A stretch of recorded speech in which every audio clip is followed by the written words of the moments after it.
Hi, it's me again with Corel tips and tricks. I love it when somebody takes my ideas and then runs with it.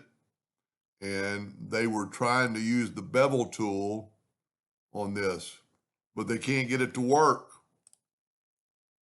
Well, it can kind of work. You have to go through another step.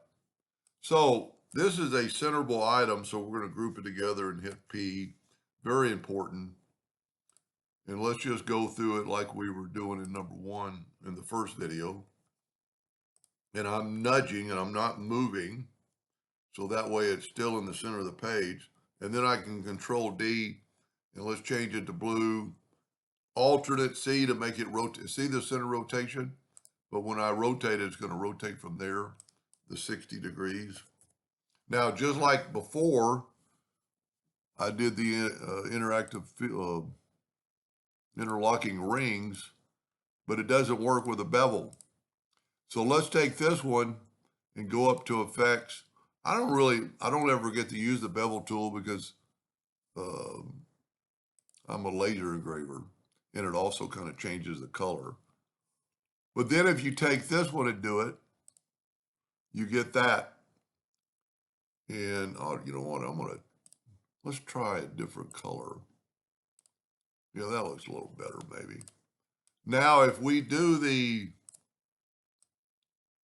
box trick, and I'm going to control D, alternate C, and rotate it 120 degrees. The reason it's 120, so it'll skip every other one. That one is selected. So we're going to shift select and pick these, and you got to group them together. And then if you grab the blue, the intersect tool doesn't show up. So what you need to do is take, or what they need to do in case you want to do this, we need to go to object and break the bevel apart.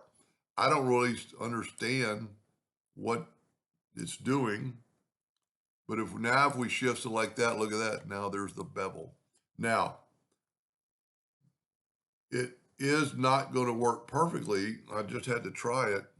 We need to put this in the back of the page. Object order, back of page. It took away the bevel. Okay. We still need it in the back of the page. Let's turn that. Well, let's turn it into a bevel now and just see if it's in the back of the page. Well, you know what? Let's take this and go to the front of the page. Okay. Now all we have to do is nudge these back over and we've got them selected, and now go order front of page. And you have the interlocking rings with a bevel. That's a pretty cool design. If I picked some different colors, it would look a little better. But and I've never done that before. That's just, I was trying to figure out why it wouldn't work. Anyway, hope that helped a little bit. Thank you for watching.